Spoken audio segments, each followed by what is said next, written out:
service before self doesn't necessarily mean like kill yourself in order to benefit somebody else, but it means look also to the interests of others and not to the interests of yourself.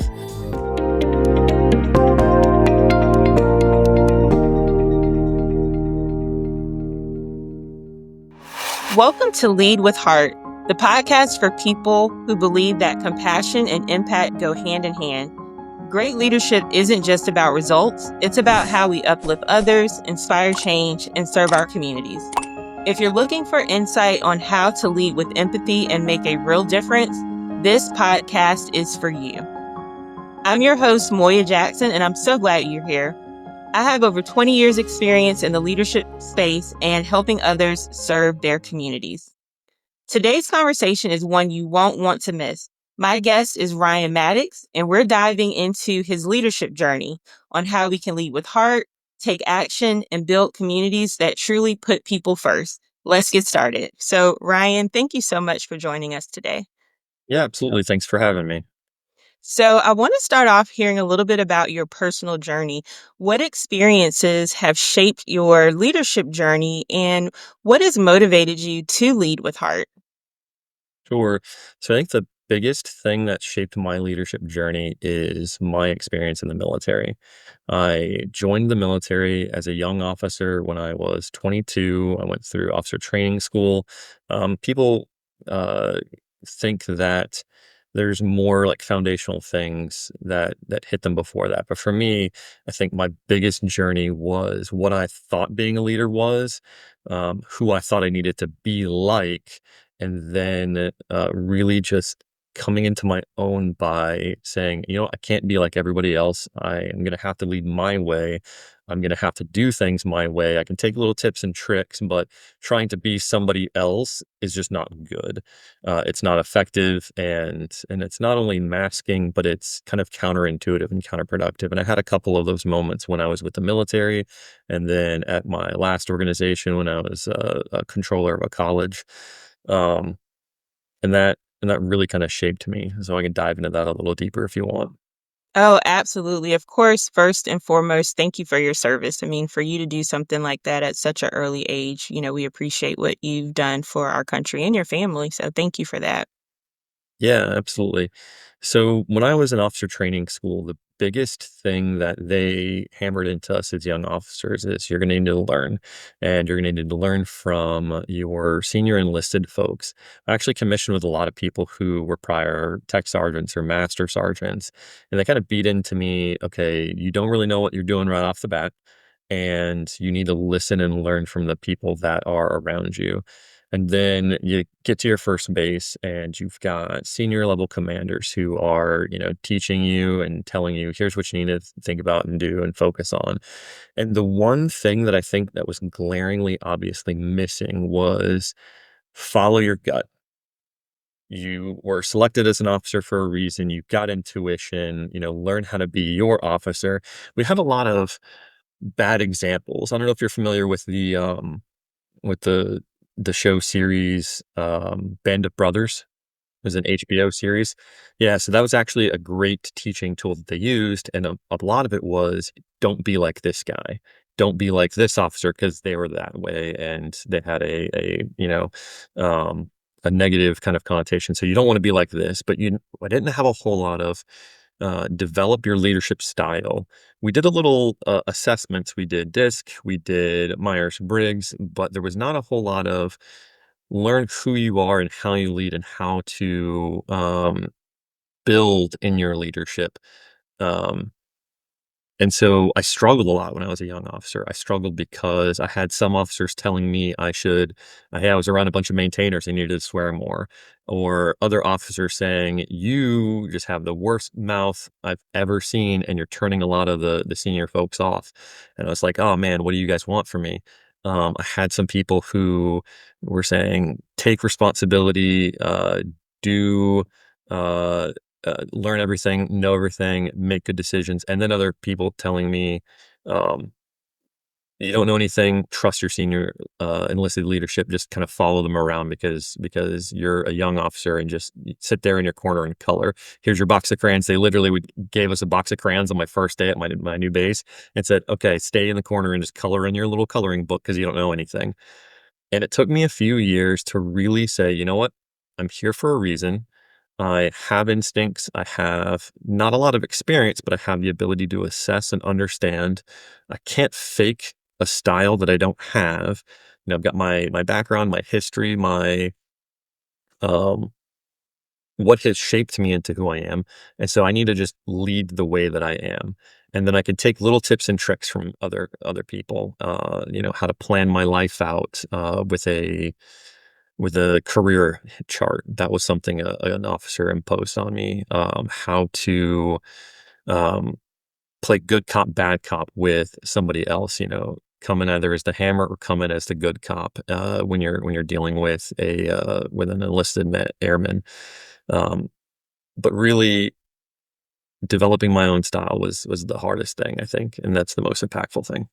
Wow. And I mean, you just shared so much information. Of course, when you're joining an organization, there are people who do things a certain way, their expectations and their structures in place. But also, I think for you, you definitely were leading with heart when you said, "Hey, I'm here for a reason. Trust my gut, know that I have the ability to assess and understand." So I think that's very powerful that you realize that. I know it took some time, but I think that speaks volumes about you as a person. Also, I think it's interesting.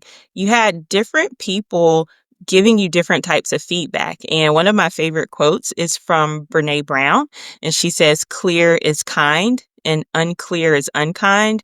And I've been in situations where I've worked with people who didn't give me clear direction or, had me a little like, okay, you said this, but you said that. You do this, but you say that it didn't align. And so I know that can definitely be challenging.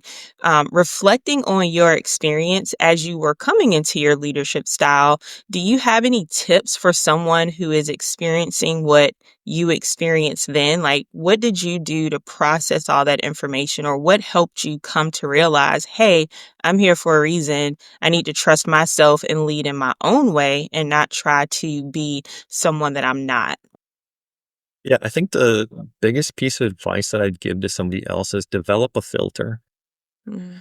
So I think a good filter catches the things that are not helpful and it allows the things that are helpful through. And developing a filter for me looked like when somebody gave me something that really resonated with me, either in a positive way or really resonated with me because it affected my assessment of myself.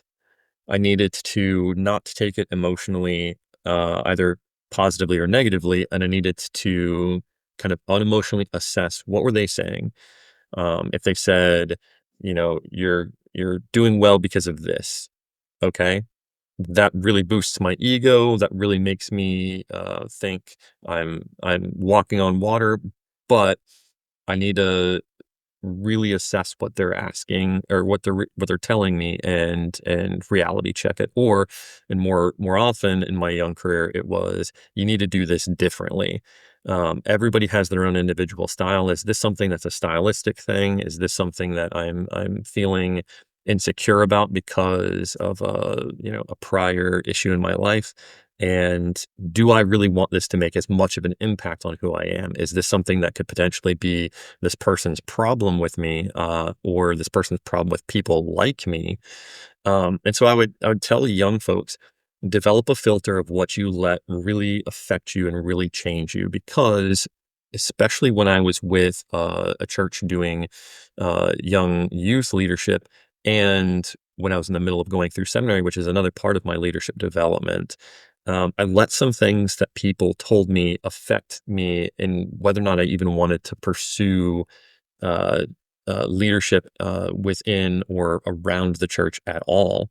And and so I would say the first is just develop a filter.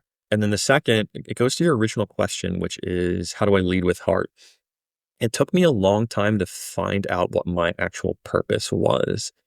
And I think when people have their true north, And people have what their purpose is, not necessarily functionally what they're doing on a day-to-day basis or with whom they're doing it, but what their purpose is. I think everything else tends to start to fall in place because you can develop a plan of how to get someplace. You can develop the mode and the method of how to go and the style and the logistics of what you want to do if you know where you're going. And for me, I didn't really know where I was going. I knew what I wanted to kind of feel, if that makes sense. I grew up like a bunch of kids in my era that, either played video games or, watched Star Wars and wanted to be, I'm blowing up the Death Star. And I want to feel that glory and that, self kind of aggrandizement that comes with that. And that's one of the reasons I wanted to join the military. So people say, thanks for your service. And I'm like, you know what? I think when I wanted to join, I said a little bit of it was military tradition, family, going back since the founding of the country. We've been picking fights, all of my family had been in the military. But if I really truly assess myself, it's I wanted to I wanted to be the one to do it, whatever it was. And and that's not a purpose, that's um the kind of self-actualization that I wanted from it. When I understood what my purpose was in life, that's when I really started to be able to lead with heart because I was able to lead people around doing something. Um, and that changed the game for me. Wow. So that was just so much good information for people who are just trying to figure out who they are as leaders. One, I love how you talked about developing that filter. Just because somebody gives you feedback, it does not mean you have to accept that feedback or act on it. So I think that's great that you say that. One of the things that I use and say to people is that take it as a data point. What is it telling you? And I mean, Ryan, you just nailed it. You went through this process of figuring out, okay, what do I do with it? How is it going to impact this relationship? So I think that's wonderful that you said that. And then it's awesome how you talked about once you realized your purpose, it really helped you. And I think so many people are trying to figure out, what am I here for? What is the bigger picture and what can I act on? And I think that's very powerful because I mean, the reality is you have to work to live. And some things you do things that may not be aligned with your purpose, but you can also find that purpose outside of work in other ways. So that was really good. I think our listeners really were able to glean a lot of information from your experience. So thank you for being so thoughtful and sharing that. I would love to hear a little bit more about your time in seminary. You mentioned how that impacted you. Can you share a little bit about what that experience meant for you? Yeah, absolutely. So seminary to me was supposed to be training. So, again, I came from the military. We're all about training. Seminary to me was supposed to be training for whatever was to come. And just before I got out of the military, I had a literal come to Jesus moment. I say I found him, but I think more than anything is he found me. And I wanted to go and serve him. That was the purpose that I had talked about before. And when I went to seminary, I didn't realize that it was going to be 5 years of studying something to death to the point where, I was it was kinda like second nature. It was just another thing that we were doing. It lost, I say, its luster. My relationship with God became more of a a chore, a thing that I had to study through instead of an enjoyment, a thing that, I looked forward to because, when you're staying up, 5 hours past everybody's bedtime preparing for, an exam that you have to take for a specific topic, and for me, I was way overloaded. I was going through seminary, I was working, I had 2 young children for the first time in a new marriage. We were in our 2nd year when I joined seminary, so I was way overloaded, and I missed out on a lot of really good things, during the time. But the seminary itself, with just excluding everything else, I began to see, God in color. I'd seen him in black and white before, and I began to see him in color, and then after a certain point, the color lost its luster. Like, oh, it was just something that I had seen, and the mystery kind of, lost its luster a little bit for me. So, um, there's part of the experience, there's a little bit of burnout that went along with that, but I'd love to answer more specific questions you have about it. That's kind of the general feeling that I have when I come after my time. No, that was very helpful. You talk about this moment, this come to Jesus moment. Can you share a little bit more about that and what you experienced? Yeah, absolutely. So, like I said, I joined the military. I joined it when I was younger. I'd wanted to do it ever since I was a kid. I built it up in my mind like it was going to be this great and grand thing. And then what I didn't realize is that I was joining a bureaucracy, a large bureaucracy. I mean, it had a purpose, but it was a large bureaucracy. The aha moments or the oh yeah moments were few and far between. I didn't fly a plane, I flew a desk. And then as somebody who likes to do things and who needs to feel functionally beneficial, kind of bureaucratic leadership was not it for me. I was a part of the leadership for hundreds of people in large maintenance organizations. And so all of this is just building towards being disenfranchised with what I was doing. That coupled with I did my first deployment, deployed to Afghanistan, and I saw what we were doing. I didn't understand why we were doing it because I didn't yet understand the kind of West's global empire and how we were really just we weren't liberating Afghanistan. We weren't taking revenge for the September 11th attacks. Were we doing that? It could have been done a long time ago. We were effectively globally positioning ourselves between a couple of major adversaries and frenemies in the way of some of the Middle Eastern nations on the west of us, Iran, Syria, Iraq, kind of after we, quote unquote, liberated them, but more than anything, like Russia and China. We had bases in Manas and Kyrgyzstan between the two of them, and then Afghanistan was just other staging posts, effectively. And could we have kept that forever? We would have kept that forever if it was in the U.S. interest. And so when I started to understand like why we were doing what we were doing, and the being the forces of liberation and freedom for the world, and defending our freedom in the United States, and I realized how much of a giant joke that was, I just became disenfranchised, and I'm like, look, I don't want to take part in this anymore. And so I was feeling very disenfranchised with what I was doing. I was depressed because I didn't really feel like I had a purpose worth working towards. And at the same time, I had always come back to what was a very, like, this nagging thing in the back of my mind, like, hey, you remember this relationship with God that you started to develop when you were a kid, the church that you went to, and you had just like kind of left it. Well, it's still there. What are you going to do with it?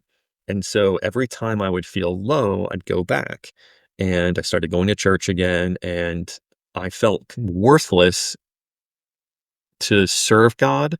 And so I started thinking, okay, what am I going to be able to do? Well, maybe I can just do, what I did in the military, which is effectively being a manager of logistics.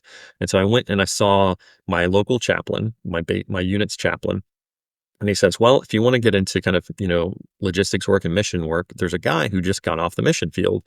He's literally coming back to work with us. He was doing F-16 simulator training for the pilots because he was an F-16 pilot and his wife was an F-16 pilot. She was actually the first female stealth pilot in the Air Force. It was another story. And he hooks me up with this guy named Slick. And Slick is an older, wiser man who assessed in a heartbeat. He's like, you know what, Ryan? I can give you the information that you want, but that's not what you need. And he assessed what I actually needed, which was to develop my relationship with God and to figure out who I was supposed to be. And so that's what we did is he just asked me a whole bunch of questions, and he said, here's my offer, follow me for about a year or so, and until you're getting out of the military, because I already put in my paperwork to get out, and then we can assess where you need to go. And after like a month or two, I realized my aha moment was reconnecting with Jesus, finding my life's purpose, and then going to seminary was the training. Was okay, understand it deeper, know it deeper. Uh, I went to Columbia International University. It's actually the Polo, no coincidence, not intended. that I went to seminary and was the controller at, and their whole motto is to know him, to know God, and to make him known. And so for me, that was my aha moment. That was my coming back to Jesus, and it really stemmed from a very low point, which was I just didn't know who I was and what I wanted to do. Wow. Thank you for sharing that. I mean, it's a very vulnerable thing to share a story like that, and that's what Leading with Heart is all about. And I'm sure that story has resonated with listeners in different ways. So I just appreciate you sharing that because I'm confident it will help somebody out. And it sounds to me that you are very values driven and you definitely believe in faith and action. Can you talk a little bit about the values that are really important to you and guide you and lead you in your service? Yeah, absolutely. So the Air Force wasn't all bad for me. One of the things that the Air Force did really well was stamp in a few values. They said integrity first, service before self, and excellence in everything that we do. And those always resonated with me. And I think even understanding them through a Christian lens is helpful. So integrity first means if somebody's going to do something, they don't need to be followed up after, and they don't need to. You need to do it in a way where if somebody doesn't come back behind you, that it's going to be done well. And so leading through that lens and being led through that lens, I always want to do things in a way that somebody doesn't have to come and check over my shoulder. But if they do check over my shoulder, they're going to do it well. And then I want to give people the initial grace of I don't need to babysit you.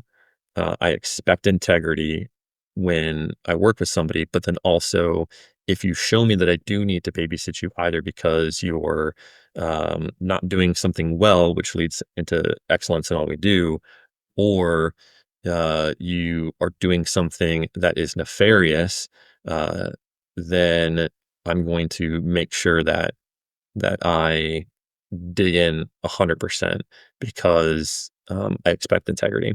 Service before self, I mean, that the second major value put through a Christian lens uh, is literally my life's purpose. It's because God served first, because Jesus served first. I'm going to serve others, and that's what we're doing here through Habitat now, and that's why I do this here through Habitat. Service before self doesn't necessarily mean like kill yourself in order to benefit somebody else, but it means look also to the interests of others and not to the interests of yourself, because He Himself served. Or he came to serve, not or he came not to be served, but to serve, and do so accordingly.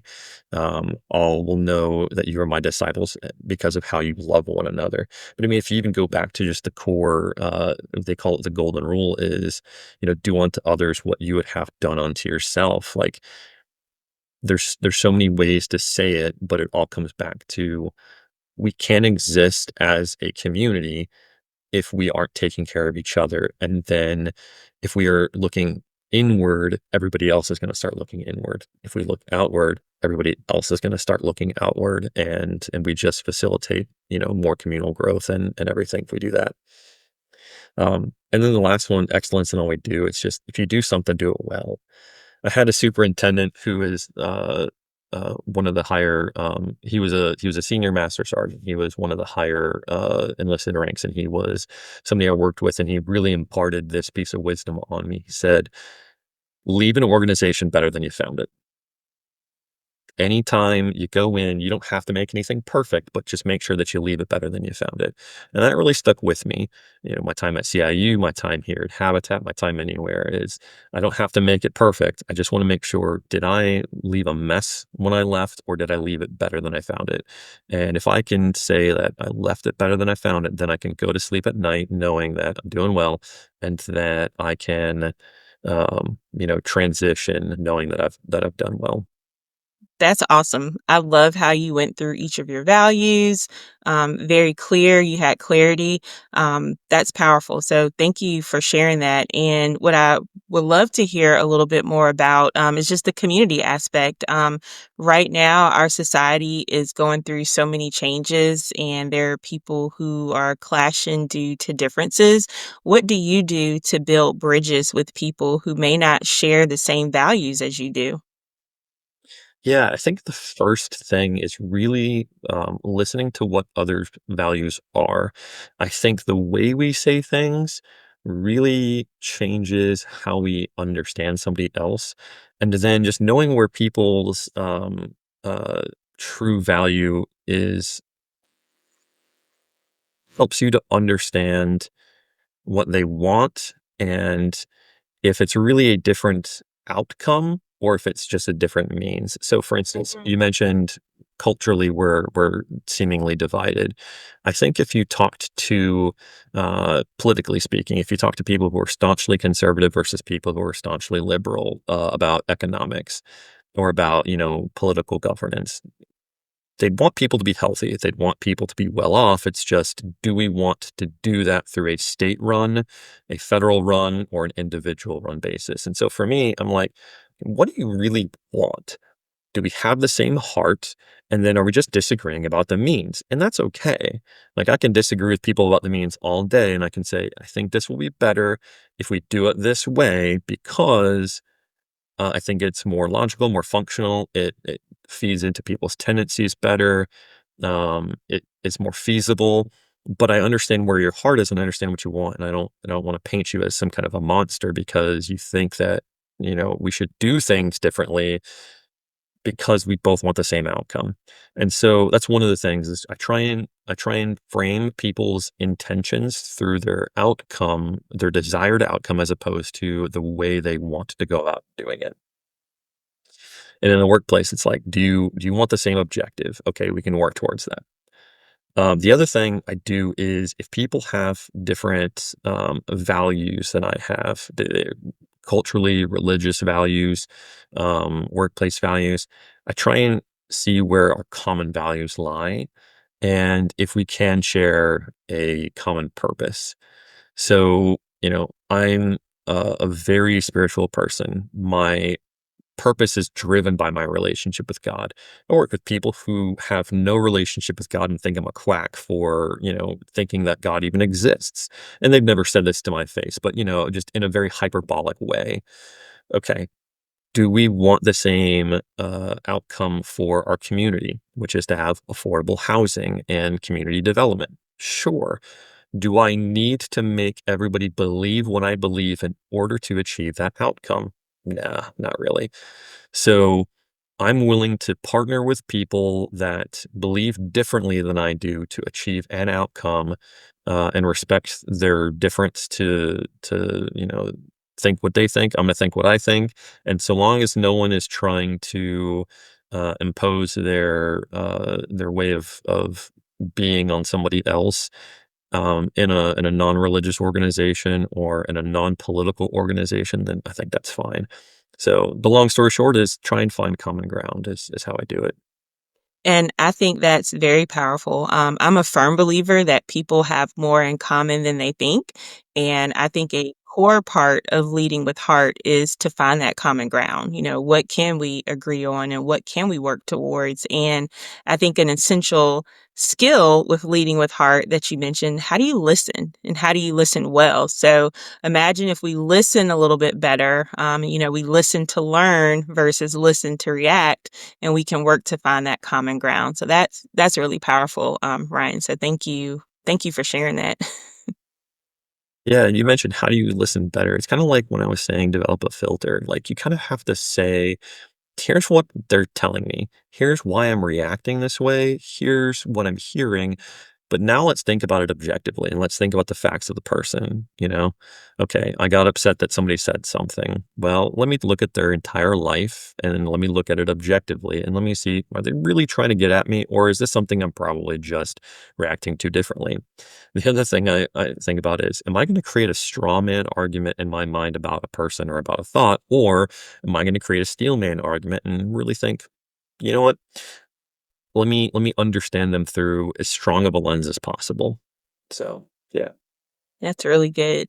I'm really enjoying this conversation. Thank you for sharing so much. I'm curious to know, and you've kind of hit on it a little bit, but what are some things that you would tell your younger self knowing what you know now? Mhm. Yeah.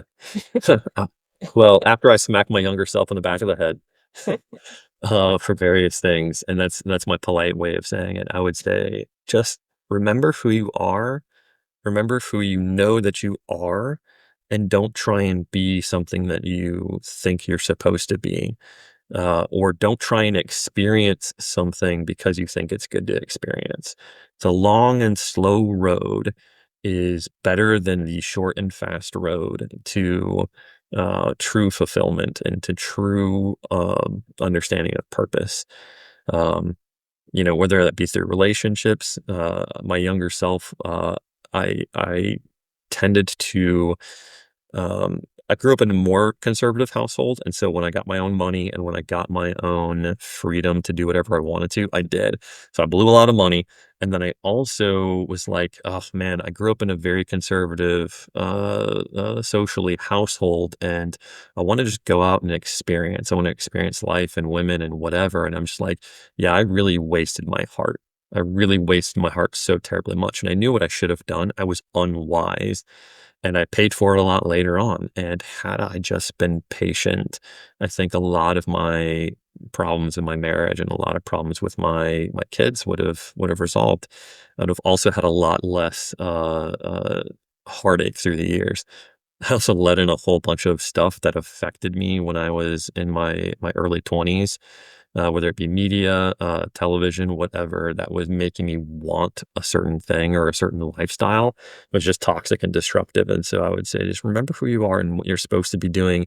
And it's not a restrictive thing, it's a wise and illuminating thing. Wisdom isn't restrictive because it's trying to be mean. Wisdom is illuminating what the right path is for your good and for your benefit. And, the kind of temptations of what seem fun and seem nice and seem enjoyable right off the bat are really going to be destructive long term. So I would do that. The other thing I would tell myself is just be patient. Mhm. It seems like you've learned a lot. You've definitely reflected on it, and so I think that's good information to share with our listeners. So, I want to hear a little bit. How did you initially define success, and how or when did you redefine success for yourself? Because it seems like it's been a journey that you've been intentional about, and you've learned a lot of lessons along the way. Yeah, no, that's a good question. I think if I'm really honest with myself, I would acknowledge success as medals. And medals is kind of the symbol of it, right? What's at the end of the first Star Wars movie? There's a big medal ceremony. What do you get when you join the military? Well, you get medals. Why? Because you're awesome and you're heroes, and you have the Silver Star and the Medal of Honor and all of these crazy things. When I actually got in the military, the medals that I received were for doing my job and doing it. Uh, literally, we call them PCS decorations or PCS medals, a permanent change of station. Like when you leave one base and you change from that base to another base, they give you a medal for doing your job if you did it well and you earned it. So when I was telling my kids about a month ago, they were taking them to show and tell, I was like, okay, so this medal means daddy did his job at a base for, a few years. This medal means daddy did his job at another base for a few years. And here's the only medal where I think I actually did something worth deserving. So I went from people acknowledging what I did to redefining my success by seeing what we've built. So I think it's really easy to destroy things. I was actually a munitions officer. I worked with bombs, not the EOD to prevent things from blowing up, but we assembled it to deliver it to the flight line so that it would blow up and blow up on time. And it's really easy to destroy things. It's very hard to build things.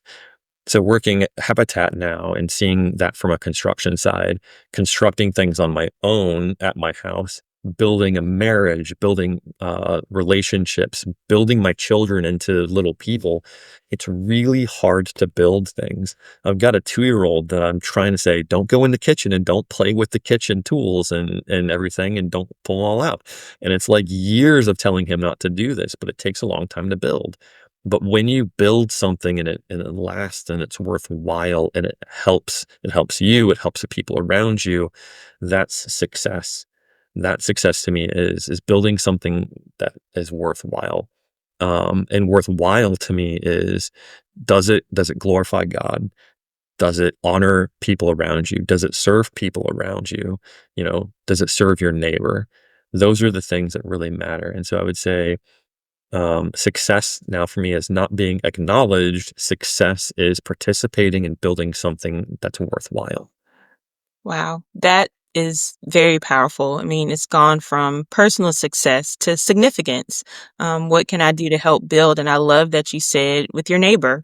I think that's something that we sometimes may lose sight of. How do you truly love your neighbor and how do you build? So, thank you for sharing that and reflecting on that because I agree with you.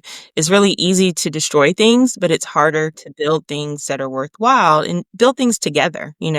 I'm a firm believer that you can do things by yourself and you may go a little bit faster, but it means so much more when you do something together and you're in community, no matter how hard it is. So I think Hmm. that's great. Yeah, because it's less likely that someone else is going to come and tear it down because you built it with everybody else who could potentially. So it's like, if I build this myself, okay, somebody else is going to come and tear it down. If I build this with others, it's like, oh no, we want this. We together want this. So don't tear it down. No, that's really good. How do you lead with heart during the hard times? How do you keep going or keep your motivation when things are a little bit tough?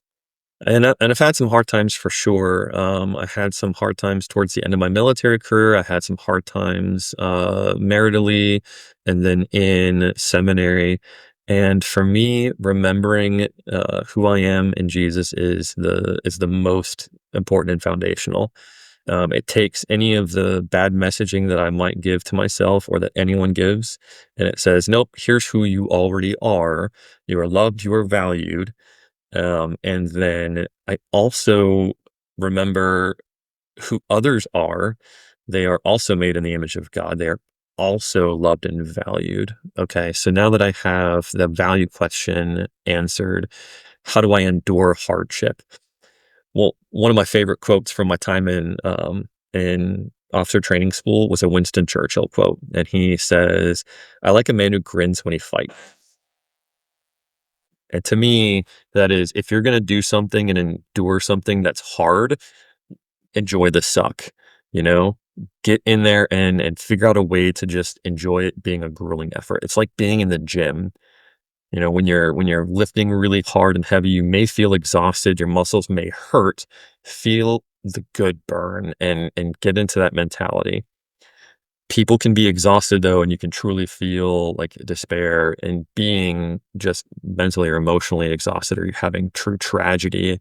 So understanding in a time of not tragedy what that is, how to frame it, helps in the time of tragedy. So for instance, I read this book. It's called "Oh Long, How Lord," or "How Long, O Lord," and it talks about just true tragedy, things that are incredibly difficult. And I read it when I was not going through personal tragedy, and so when I had work problems, marital problems, relationship problems, people die, people get sick, people have just disappointment. I was able to frame things in perspective and always understanding the true north and my true perspective, and this is temporary. These are the birth pains for me as a believer. These are the birth pains are for what is to come. Always help me to make everything that's going on in the short term. I keep that in focus. I'm like, we're just going uphill. We're still going to the same destination, and it's just hard. We got to keep moving because it's worth it. And then having the right people around me is kind of the last answer to your question. I can't praise my wife enough about being the right person to be around me. She is not I'm going to try and rule your world. I'm going to try and tell you what to do. She's also not a doormat. We are a partnership towards a common purpose. I look back to the Garden of Eden, and God created Eve as a helpmate, not like a subservient, spouse or somebody who was constantly going to be vying for power, but somebody to work towards the common good with.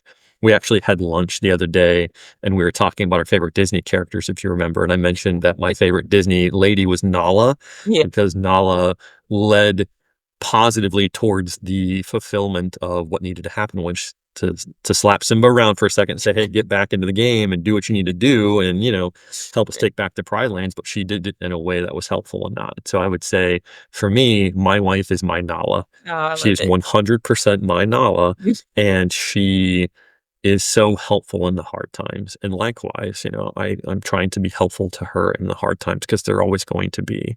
And I think the hard times can either break people apart or they can be a pressure on the outside of a marriage that fuses a marriage and fuses a family together into an indestructible force. And that's what we try and do. So for me, I wouldn't be around here if it wasn't for her and there's the other people in my life who've really made a huge impact on me and kind of given me some course correction. Thank you. That is powerful. I love hearing about, your relationship being a partnership and you're working towards a common purpose. I think that's really critical. And, talking about lead with heart, your family is important to you. So that's really powerful. Right now, what is giving you hope? What are you hopeful? What keeps you hopeful during these times? Yeah. So hope for me is the big picture question. And I always lead towards the big picture with hope. The end is, life in the hereafter. The end is the forever. Um, Optimistic would be what keeps me kind of positive and moving forward. And so let me ask you, are you asking what keeps me hopeful or what keeps me optimistic? Ooh, whichever you prefer to answer. That I love your understanding of the nuance. So whichever you feel most comfortable answering. I'll answer a little bit on the hopeful, because I've touched on that before, you know, and then I'll go towards optimistic. So hopeful for me is I see the end. I see that this is just the birth pangs of eternity. I see, the reconciliation with God as a thing that's already happened. And so for me, my entire life is around, okay, now in the meantime, what can I do to know him and to make him known, to do more service towards others in a very physical way because I'm a physical guy, like, both in my personal interactions, physical touch with my wife and my kids and hugs and whatnot, but also physical needs and just understanding how it can be sometimes very brutal for people if they don't have their physical needs met. My time in Africa was very illuminating to that. It was a different story. My time in Afghanistan was illuminating. My time with, middle of nowhere, Wisconsin, where we were a poor farming community was very illuminating to physical needs are just so important. And so how do I serve in the meantime? But being hopeful towards the end is what makes me hopeful. What keeps me optimistic though in the meantime, where I'm not downtrodden by the world, is keeping the end in mind. That's one, but just understanding that people are really more in common than they are not in common. And if you really put people down at a table and you were to ask them 1,000 questions on do you agree with I want this and I want this and I want this, they'd probably line up if they were being honest with themselves and didn't want to play like red team, blue team, or any of the other kind of lines, the black and white, the whatever that people want to divide themselves on. They line up a lot more than they don't. We have truly only a few people who want to burn the entire world to the ground. Most people are like, yeah, how can we build this? And so what keeps me optimistic is just like, look, conflict's okay. You're going to have conflict. That's going to be all right. You can, go do whatever you need to do to relieve your stress from conflict. But people are more in line than you think. And so I'm optimistic that once people actually talk to each other, they'll understand that. And that's going to be okay. And some of the fun of life is the messiness of just working out relationships with people.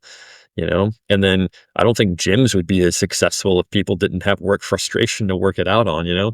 I got an entire forest in my backyard that I'm chopping down with my frustrations I get out, cutting wood and stuff like that. So it's like you got positive industry that's coming out of work conflict, but But no, I think there's nothing to be but to be optimistic about, you know? I love that. I love that. So, as we're wrapping up, what's one message that you would like to leave with our listeners, or what's one thing you may have wanted to share that you weren't able to share, even though you've shared so many nuggets of wisdom? And I think this conversation is going to be very helpful for our listeners. So, thank you for sharing all this. No, I appreciate it. I touched on it slightly, but I would say I'd foot stamp 2 things that I would want people to take away from my general life message is patience and humility. Um, Life is not going to happen all at once. You don't understand the nature or the course that your life is gonna take, so just be patient. And then the other thing is you don't understand how small you are in the grand scheme of things, both from a good and a bad perspective. And so just have humility in who you are and how you interact with others. Don't take responsibility for all of the evils in the world, and don't try and act as though you are the greatest thing since sliced bread in 1929, you know? Just be humble on both ends, and as a leader, a humble leader is a better leader. They're not overly critical of themselves. They're not overly critical of others. A patient leader is a better leader. They're not making rushed and bad decisions. They kind of understand what they need to do and when they need to do it by. And sometimes, if it's not the right timing, it's just not the right timing. And that's probably for the best. So I would just say patience and humility are the 2 things that I would take away from anything. Wonderful. And those are very powerful, particularly in our society today. We live in a kind of a microwave society where we want things immediately, we want things fast. There's this, timelines that I think people self-impose of when they're supposed to do something. So that's a little bit challenging, but it's critically important. And just humility. I think a lot of people are focused on success or fame or, whatever that shiny thing is. And sometimes it's a little bit hard to have that humility, but it's critically important. So thank you for sharing those. Thank you for talking to us on this episode. You definitely gave a lot of wisdom and insight on what it means to lead with heart. You talked about community, you talked about loving your neighbor, you definitely talked about faith in action. So I appreciate you. I appreciate your time, and thank you. Yeah, no, I appreciate it. Thanks for having me. This was cathartic, but it was also just nice, and it was nice to be listened to and heard. So I appreciate you having me on. Wonderful. Thank you.